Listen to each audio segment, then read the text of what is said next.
All right, I'm going to show you how to get rid of that smoke.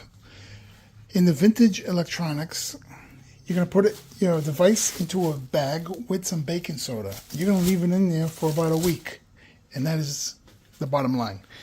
I went ahead already and I've experimented 2 other ways. I've done the dryer sheets in them for, I think, 3 days.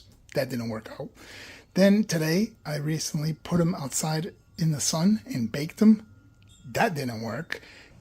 All right, as you can see, I have here 3 receivers, 2 Sensuis and a Pioneer.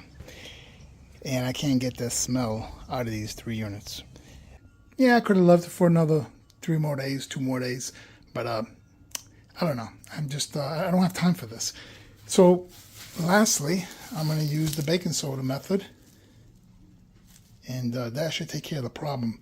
If not, she's going to the power washer. Yeah. Remind me never to buy anything from a smoker in the future. Please remind me.